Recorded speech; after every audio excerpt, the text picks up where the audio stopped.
Zdravo, Sergej Rinc tukaj. V današnjem kratkem videu vam bom prikazal primer avtomatizacije, kako lahko prek interneta prodajate izdelke, pri tem pa vam ni treba nič klicati nazaj, preveriti, je naročilo res poslal pravi človek, tisti, ki je to, da se ni samo kdo hecal, poleg tega pa tudi ne boste obtoženi neželene pošte. Zakaj gre?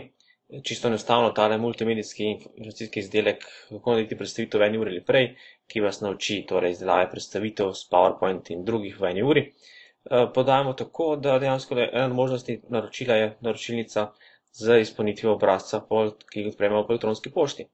In kaj se zgodi potem?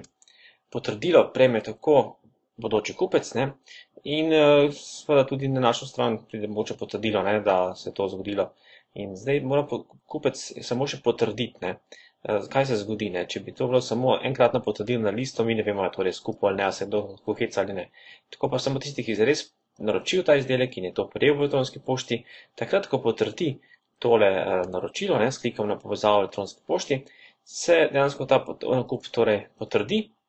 S tem je v bistvu narejena ta dvojna potrditev, kot je običajno v internetu, na isto obtoženi neželene pošte.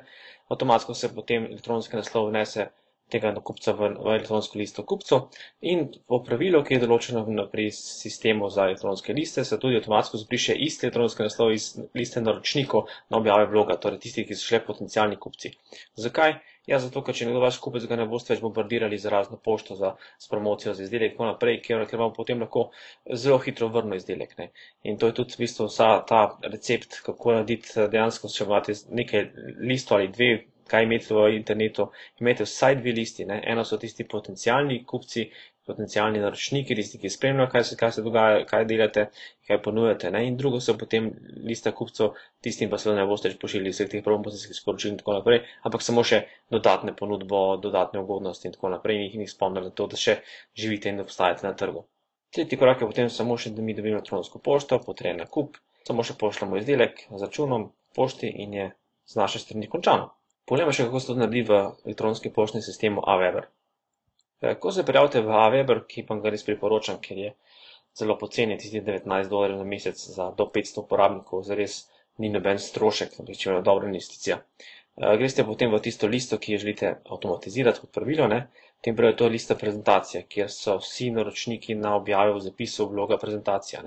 Kaj se pa zgodi, če nekdo kupi izdelek, to je informacijski CD-ROM, kaj naredite, dodate pravilo, se pravi, odjavi iz liste prezentacije kadarkoli, se kdorkoli naroči na listo prezentacija CD in to lahko potem tukaj zelo lepo naredite, ko se to pravilo izvede, se tukaj doda noter na to listo.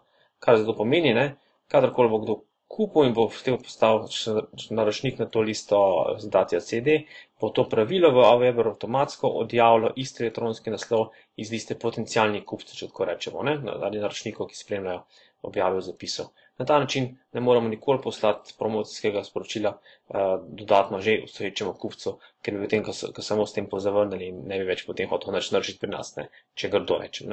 Tako, zdaj to je vse, kar sem vam hotel danes povedati.